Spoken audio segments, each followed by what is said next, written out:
உற்சாகமா சொல்லுங்க. அல்லேலூயா, அல்லேலூயா.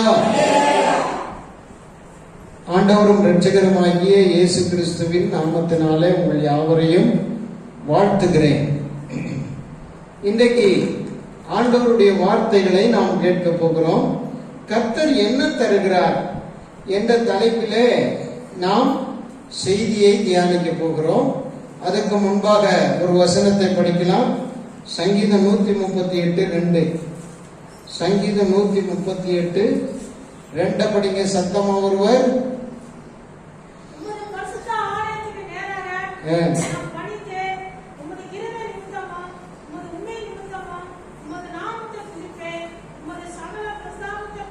உமது சகல பிரஸ்தாபத்தை பார்க்கிலும் உம்முடைய வார்த்தையை நீர் மகிமைப்படுத்தி இருக்கிறீர். போதும். கர்த்தர் தம்முடைய வார்த்தையை மகிமைப்படுத்தி இருக்கிறார். ஏனென்றால் அவருடைய வார்த்தை தான் எல்லாமே செய்யும். அவருடைய வார்த்தையினாலதான் நமக்கு ஆசீர்வாதம். அவருடைய வார்த்தைக்கு நம்ம இடம் கொடுக்கும் போதுதான் நம்ம வாழ்க்கையில என்னெல்லாம் நடக்கணுமோ அதெல்லாம் ஆண்டவர் நடத்தி காட்டுறார். ஏன்னா வார்த்தையை கர்த்தர் என்ன பண்ணி இருக்கிறார்? மகிமைப்படுத்தி இருக்கிறார். சரி, கர்த்தர் என்ன தருகிறார் என்று நாம் இன்னைக்கு பார்க்க போகிறோம். மத்தேயு சுவிசேஷம் 19ஆம் அதிகாரம் 27ஆம் வசனத்தை ஒருவர் படிங்க. மத்தேயு 19:27 நோக்கி, இதோ நாங்கள் எல்லாவற்றையும் உம்மை பின்பற்றினோமே, எங்களுக்கு என்ன கிடைக்கும் என்றான். அல்லேலூயா. ஏசப்பட்ட வர்ற எல்லாருக்கும் இந்த மாதிரி ஒரு சிந்தனை இருக்கு. ஆண்டவரே, நாங்க எங்க ஜாதி ஜனத்தெல்லாம் விட்டு உங்ககிட்ட வந்தோமே, எல்லாத்தையும் விட்டுட்டு நாங்க உண்மை பின்பற்றி வந்தோமே, எங்களுக்கு என்ன கிடைக்கும்? அல்லேலூயா, அல்லேலூயா. சிலர் சுத்தமாவே வரமாட்டேங்கிறாங்க. ஏதோ ஒட்டு பத்து அப்படியே வாசல்ல எட்டி நினைச்சு அல்லேலூயா ஈரம் படாம மொத்தம் கொடுக்குறாங்கன்னு சொல்றாங்கல்ல பிள்ளைங்களுக்கு. ஈரமே படாத ஆனா மொத்தத்தை கொடுத்துருப்பாங்க. அது மாதிரி ஆண்டவர்கிட்ட உள்ள நினைக்கு உள்ள வரமாட்டாங்க, கிட்ட வரமாட்டாங்க. அவன் தூரம் இருந்துகிட்டு என்ன கிடைக்கும், என்ன கிடைக்கும், என்ன கிடைக்கும், போனா என்ன கிடைக்கும், அங்க சுடுகாடு இருக்கா, அங்க கல்லறை இருக்கா, அங்க புதைக்கிறதுக்கு இடம் இருக்கா, அங்க நம்ம போனோம்னா ஒரு சாதி சனம்லாம் நம்மளை ஏத்துக்கிறோமா, இப்படியே சிந்திச்சுக்கிட்டே வெளியில ஒரு கூட்டம் இருக்கு. கொஞ்சம் உள்ள வந்ததெல்லாம் எங்களுக்கு என்ன கிடைக்கும், என்ன கிடைக்கும், என்ன கிடைக்கும், என்ன கிடைக்குன்னு கேட்டுக்கிட்டே கிடைக்கும். அல்லேலூயா. ஒரு நாளும் போயிருது இல்லை. எப்ப பார்த்தாலும் ஆண்டவர் நினைச்சா என்ன கொடுத்த, என்ன கொடுத்த. அல்லேலூயா. உன் பிள்ளைய கஷ்டப்பட்டு காலையில இருந்து சாயங்காலம் வரைக்கும் சோறு போட்டு காப்பாத்தி அந்த பிள்ளைக்கு ஒரு சின்ன வியாதி வந்தாலும் இருக்கிற காசெல்லாம் பொறுக்கி எடுத்து ஆஸ்பத்திரிக்கு தூக்கிட்டு ஓடுறிய உன் புள்ள உன்னை பார்த்த என்ன கொடுத்த, என்ன செஞ்ச அப்படின்னு கேட்டா என்ன சொல்லுவ? என்ன சொல்லுவ? உன் தலையை கிள்ளி இருக்கணும்டா. அப்பயே என்ன தந்த கேக்குற? அல்லேலூயா. 2 பேரும் உயிரை வச்சிருக்கிறது உங்களுக்கால, உலகம் உங்களுக்காக. நாங்க எங்க சுகத்தை எல்லாம் உங்களுக்கு எல்லாம் மடிச்சிருக்கோம். என்ன தந்த கேக்குறா அப்படின்னு கேட்போமா இல்லையா? இது மாதிரி நீங்க ஏசப்பட்ட அவர் எவ்வளவு செஞ்சாலும் என்ன தந்த, என்ன செய்வேன், என்ன கிடைக்கும் அப்படின்னு தான் கேட்கணும். ஆனாலும் கர்த்தர் என்ன செய்யறது இல்ல. சரி, என் பிள்ளைய என்ன கிடைக்குன்னு கேட்கிறாங்க, அவங்களுக்கு நான் செய்ய போறத சொல்லிடுறேனே அப்படின்னு ஒரு 8 வசனம் இருக்கு, குறிப்பு 8. ஆனா அதுக்குள்ள ஏகப்பட்ட நன்மை இருக்கு. என்னெல்லாம் தராரு இயேசு. அப்ப நம்பி வந்தா நமக்கு என்னெல்லாம் கிடைக்குது. அல்லேலூயா. ஒண்ணும் கிடைக்காம இருக்குன்னு நினைக்கிறீங்க? இதெல்லாம் ஒரு பெரிய நன்மையா, இதெல்லாம் என் மச்சான் கூட செஞ்சிருப்பான், இதெல்லாம் என் மாமன் கூட செஞ்சிருப்பான், இதெல்லாம் என் சொந்தக்காரன் கூட செஞ்சு விட்டுருப்பான், எல்லாம் எங்க அப்பா கூட செஞ்சிருப்பாரு, இதெல்லாம் எனக்கு ஏற்கனவே இருக்கு அப்படின்னு சொல்ற மாதிரி எதுவும் இல்லை. அவர் செய்யறது அப்படி நச்சுன்னு இருக்கு. அல்லேலூயா. சரி, முதலாவது கர்த்தர் நமக்கு என்ன செய்றார், என்ன தரார்? அல்லேலூயா. என்ன கிடைக்கும் தானே கேட்டீங்க? என்ன கிடைக்கும் தானே கேட்டீங்க? சொல்றேன் வரிசையா. நீதிமொழிகளின் புத்தகம் 2ஆம் அதிகாரம் 6ஆம் வசனம். கர்த்தர் ஞானத்தை தருகிறார், அவர் வாயினின்று அறிவும் புத்தியும் வரும். அல்லேலூயா. முதல்ல ஏசப்பா உனக்கு கொடுக்கிறது ஞானம். ஞானம்னா என்னங்க? அல்லேலூயா. அதை வச்சு நாளைக்கு குழம்பு வைக்க முடியுமா? சோறாக்க முடியுமா? ஆமா, குழம்ப சோற வைக்க முடியும். அல்லேலூயா. பானையை தூக்கி அடுப்புக்கு வெளியில வச்சுட்டு அடுப்பை கொத்த வச்சு பானையில சோறு கொதிக்குமா? அது கூட தூக்கி பானையை தூக்கி அடுப்புல வைக்கிறது என்னதுதான்? அறிவும் புத்தியும் ஞானமும் தான். ஆமென். கர்த்தர் ஞானத்தை தருகிறார். நீதிமொழிகளின் புத்தகம் 13ஆம் அதிகாரம் 10ஆம் வசனம் படிங்க. ஞானம்னா என்ன? நீதிமொழிகள் 13:10, 14:8, பிரசங்கி 7:12. நீதிமொழிகள் 13:10 முதல்ல படிங்க. அகந்தையினால் மாத்திரம் வாது பிறக்கும், ஆலோசனையை கேட்கிறவரிடத்திலும் ஞானம் உண்டு. அல்லேலூயா. தேவனுடைய ஆலோசனையை கேட்கும் போது நமக்கு உண்டாகிறது ஞானம். நீ ஆலோசனை கேட்கிறியா? உனக்கு கண்டிப்பா கர்த்தர் ஞானத்தை கொடுத்துட்டாருன்னு அர்த்தம். அல்லேலூயா. ஆலோசனை கேட்கிற இடத்துல என்ன உண்டு? ஞானம் உண்டு. எங்க இருந்து வந்துச்சு அந்த ஆலோசனை? கர்த்தரிடத்துல இருந்து வந்துச்சு. எங்க இருந்து வந்துச்சு அந்த ஞானம்? ஆண்டவர்கிட்ட இருந்து வந்துச்சு. அல்லேலூயா. எதனால மட்டும்தான் வாது பிறக்கும்? அகந்தையினால மட்டும்தான் என்ன பிறக்கும்? வாது பிறக்கும். அகந்தை என்ன? பாசி எப்பவும் ஜபத்துக்கு வர சொல்றாரு. இதெல்லாம் நடக்கிற விஷயமா? இதுதான் அகந்தை. இதனால உனக்கு என்னதான் பிறக்கும்? வாதுதான் பிறக்கும். அகந்தையினால் மட்டும் என்ன பிறக்கும்? படிங்க சத்தமா.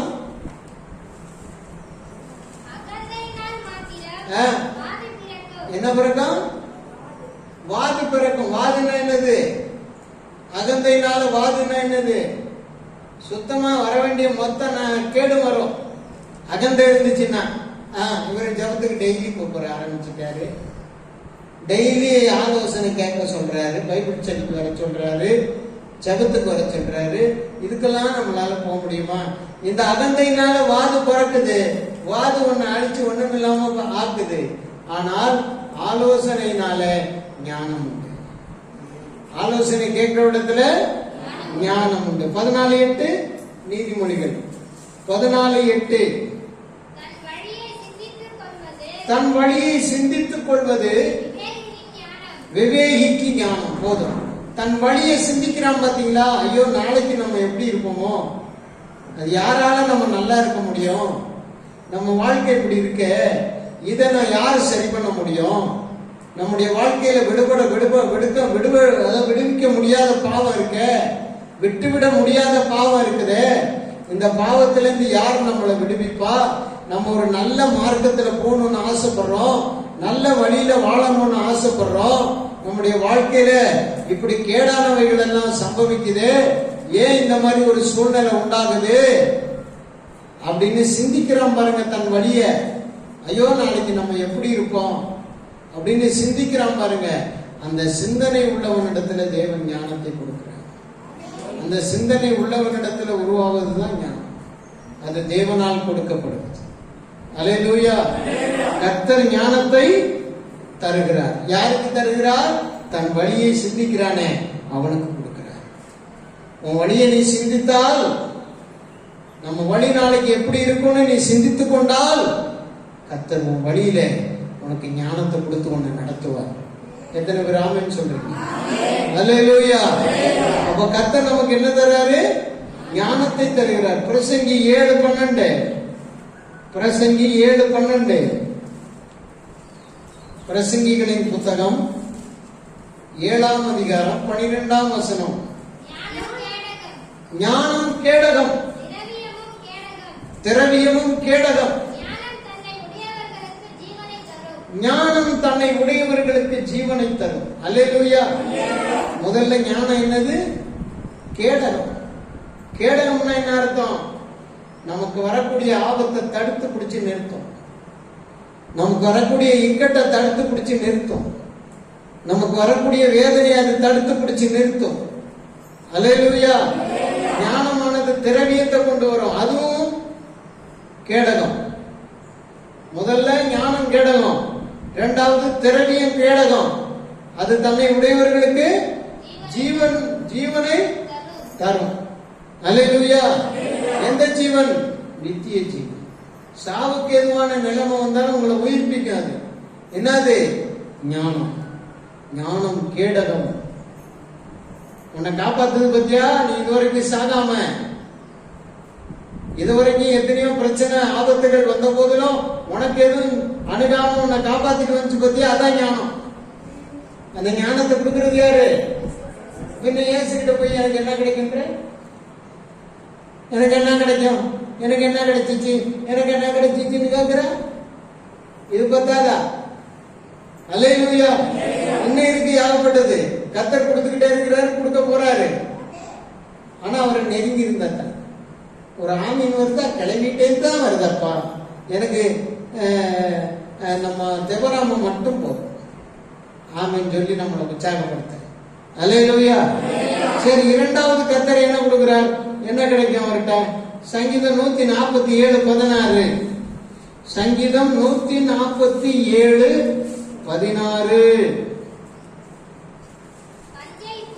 பஞ்சை போல் உறைந்த மழையை தருகிறார், சாம்பலை போல உறைந்த பனியை தூவுகிறார். அல்லேலூயா. ஆண்டவர் என்ன கொடுக்கிறாரு? பஞ்சம் போல உறைந்த மழையை கொடுக்கிறார். எதுக்கு? பஞ்சம் போல உறைந்த மழைன்னா எது? அல்லேலூயா. அது படிங்க. சங்கீதம் 51:7. சங்கீதம் 51:7, 84:16. 51:7, 84, 84:6. 51:7 படிங்க முதல்ல. நீர் என்னை ஈசோப்பினால் சுத்திகரியும், அப்பொழுது நான் சுத்தமாவே என்னை கழுவி அருளும், அப்பொழுது நான் உறைந்த மழையிலும் வெண்மையாவேன். ஆண்டவர் நம்ம கழுவுறதுதான் உறைந்த மழையை போல வெண்மையான அனுபவம். பஞ்சை போல உறைந்த மழையை தருகிறார்னா நம்மை கழுவி வெண்மையாக்குகிறார்னு அர்த்தம். அல்லேலூயா. நம்ம செஞ்ச பாவம், அக்கிரமம், நம்ம செஞ்ச கரைகள், நம்ம வாழ்க்கையில நம்ம கிட்ட எல்லாமே அப்படியே அநியாயம் எல்லாம் அடையாளமா இருக்கு. இதெல்லாம் எந்த சோப்பும் போட்டு கழுவ முடியாது. ஆனா இயேசு கிறிஸ்துவுடைய ரத்தம் கழுவி நம்மை உறைந்த பஞ்சை போல உறைந்த மழையை போல மாற்றுறது. அல்லேலூயா. ஏன்னா இயேசுவுடைய ரத்தம் மாத்திரம்தான் நம்மை உறைந்த மழையை போல வெண்மையாக்க முடியும். இல்லைன்னா அங்கிருந்து புள்ள தப்பு பண்ணிட்டு வருது, எங்கேயோ போய் எதையோ பரிசு தின்றுச்சு, இல்லைன்னாக்க எங்கேயோ போய் அசிங்கத்துல விளையாடிடுச்சு. அந்த அசிங்கத்தோட அந்த அடையாளம் தன் பிள்ளையுடைய வஸ்திரத்துல ஒட்டிக்கிட்டு இருக்கு. ஆனா புள்ள அங்க இருந்துட்டு வீட்டுக்குள்ள ஒடியாருது. அதுக்கு முன்னால ஒருத்தவங்க சொல்லிட்டாங்க, பார் என் விட்டு சாக்கடையில முடியாது விளையாடலாம். இந்த புள்ள இல்லைங்குது. ஆனா இங்க என்ன இருக்கு? அடையாளம் இருக்கு. இதே போல நாளைக்கு சத்துரு நம்மளை ஆண்டவர்கிட்ட சொல்லுவான், இந்த பாரு இவன் என்னுடைய பிள்ளை, என்னுடைய சாக்கடையில தான் விளையாண்டான், என் பாவ சேற்றில தான் இவன் உழண்டான், இவன் தான் என்னுடையவன், என் பிள்ளை தான் இவன் சொல்லும் பேய். நம்ம இல்லைன்னு சொல்ல முடியுமா? சொன்னா கூட என்ன இருக்கும்? அடையாளம் இருக்கும். ஆனா இதுக்காக தான் ஏசப்பா உறைந்த வெண்பந்தியை போல உறைந்த மழையை தந்து நமக்குள்ள இருக்கிற அந்த எல்லா பாவ கரைகளையும் அழுக்கையும் பியூர் பண்ணி நீட்டா மண்ணோட மண்ணாக்கி சுத்தி தூக்கி போட்டுங்க. வர்றேன் என் பிள்ளை எவ்வளவு வெண்மையா இருக்கானு. இதென்ன சொன்ன ஓடி வந்தல்ல, உன் பிள்ளை பாஞ்சிட்டான்னு வர்றான், கழுவி வச்சிருக்கேன், சுத்தமா என்னடா இருக்கான். சத்துரு வைக்கப்பட்டு போ. அல்லேலூயா. ஆண்டவர் என்ன தராரு? உறைந்த வெண்பஞ்சி போல உறைந்த மழையை தருகிறார். அல்லேலூயா. நம் வாழ்க்கையை குளுமையாக்குகிறார். நம் வாழ்க்கையில் இருக்கிற எல்லா சூட்டையும் மாத்துறார். நம் வாழ்க்கையில் இருக்கிற தாகத்தை தீர்க்கிறார். நம் வாழ்க்கைய ஒரு வெப்பத்தினால அழிந்து போகாதபடி பாதுகாக்கிறார். இதான் உறைந்த மழை, வெண்பஞ்சியை போலது. சரி, 84:5-6 படிங்க. சங்கீதம் 84:6. 84:6. அழுகையின் பள்ளத்தாக்கை உருவ நடந்து அதை நீரூற்றாக்கிக் கொள்ளுகிறார்கள். சொல்லுகிறார்கள், மழையும் குளங்களை நிரப்பும். போதும். மழையும் குளங்களை நிரப்பும் அப்படின்னா அந்த உறைந்த மழையை, வெண்பந்தியை போல உறைந்த மழை கொடுக்கிறார்ல, அந்த மழை நம்முடைய இதயத்தை நிரப்பும். அல்லேலூயா. இதுதான் கர்த்தர் கொடுக்கிறார். இரண்டாவது. மூணாவது ஆண்டவர் என்ன தராரு? சங்கீதம் 85:12 படிங்க. சங்கீதம் 85:12. கர்த்தர் நன்மையானதை தருவார், நம்முடைய தேசமும் தன் பலனை கொடுக்கும். கர்த்தர் என்ன தராரு? நன்மையானதை தருகிறார். அல்லேலூயா. சங்கீதம் 119, 122 படிங்க. சங்கீதம் 119, 122. நன்மையானதை தருகிறார்னா என்ன அர்த்தம்? கர்த்தர் நன்மையானதை தருகிறார். படிங்க. நன்மையாக துணை நில்லும். தேவன் நமக்கு துணை நிற்கிறார் பாத்தீங்களா? அதான் நன்மை. தேவன் நமக்கு துணை நிற்கிறார் பாத்தீங்களா? அதுதான் என்னது? கர்த்தர் தருகிற நன்மை. கர்த்தர் நன்மையானதை தருகிறார்னு படிச்சோம்ல. தேவன் நமக்கு துணை நிற்கிறது தான் நன்மை. அல்லேலூயா. சங்கீதம் 133:1 படிங்க. சங்கீதம் 133:1.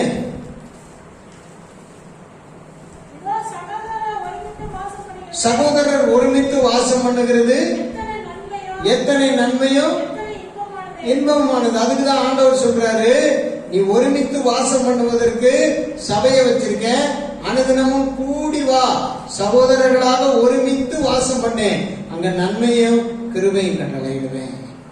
அல்லேலூயா. ஒருமித்து வாசம் பண்ணுவது எத்தனை நன்மையும் எத்தனை இன்பமுமானது. அப்ப நன்மை என்பது என்ன? நாம ஒருமித்து வாசம் பண்றது. கர்த்தர் என்னத்தை கொடுக்கிறாரு? நன்மையானதை கொடுக்கிறாரு. நன்மை என்னது? நம்ம ஒன்னா இருக்கிறது தான் நன்மை. நம்ம பிரிஞ்சு போறது நன்மையா? அல்லேலூயா. நாம ஒன்னா கூடுறதுலதான் நன்மையே இருக்கு. அதுக்குதான் ஒன்னா கூடுங்கிற. நடராஜியா இருந்து பாருங்க, குனிஞ்சு இருக்க கூடாது. குனிஞ்சிருந்தீங்கன்னா நான் வெளியில அமைச்சு ரொம்ப நேரமா பாக்குறேன். குனிஞ்சு தூங்குற மாதிரி தெரியுது. தூக்கம் வந்தா எழுதி நிக்கணும். அல்லேலூயா. அப்ப கர்த்தர் மூன்றாவது நமக்கு என்ன தராரு? நன்மையானதை தர்றார். நீதிமொழிகளின் புத்தகம் 11ஆம் அதிகாரம் 23ஆம் வசனம் படிங்க. நீதிமொழிகள் 11:23. நீதிமான்களுடைய ஆசை நன்மையே, நம்பிக்கையோ கோபாக்கினையே கோபாக்கினையாய் முடியும். அப்ப பாருங்க, நீதிமான்களுடைய ஆசை நன்மையே. அப்ப நம்ம படுற ஆசைகளை எல்லாம் தேவன் நிறைவேற்றும். நீதிமானாய் இருந்தோமானால், நீதிமானா யாரு? இயேசு கிறிஸ்துவின் ரத்தத்தினால கழுவப்பட்டு ஞானஸ்நானம் பெற்று ரட்சிக்கப்பட்டு அவருடைய வழிகளிலே பூரணமாய் முழுமையாய் நம்ம உள்ள வந்துட்டோம்னா நம்ம தான் நீதிமான். ஏன்னா உலகத்துல ஒரு மனுஷனு நீதிமான் ஆக முடியாது. தேவனே நீதிமான். அந்த நீதிமானா இருக்கிற நம்முடைய ஆசையை நன்மைன்னு சொல்றார். அல்லேலூயா. அதான்ப்பா நன்மை. நீ ஜெபம் பண்ணி கேட்கிற பத்தியா அடுத்தவனுக்காக, அது நன்மை. உன் வீட்டுக்கார பக்கத்து வீட்டுக்கார ரட்சிக்கப்படணும்னு நீ ஜெபம் பண்றல்ல, அது நன்மை. நீதிமானா இருக்கிற நீ உன் வீடு கட்டப்படணும்னு ஜெபம் பண்றல்ல, அது நன்மை. அல்லேலூயா. உன் பிள்ளைகள் நல்ல முறையில படிச்சு முன்னேறி கர்த்தருக்கு பிரியமாகவும் சாட்சியாகவும் வாழணும்னு ஆசைப்பட்டு ஜெபம் பண்ணி இருக்கல்ல, அது நன்மை. நான் நல்ல சுகத்தோடு பலனோடு ஆரோக்கியத்தோடு இந்த சபையில சாட்சியா நிக்கணும் கடைசி வரைக்கும் நினைக்கிறல்ல, அது நன்மை. இந்த நன்மையெல்லாம் கர்த்தர் உனக்கு என்ன செய்வார்? தருவார். அல்லேலூயா. அல்லேலூயா.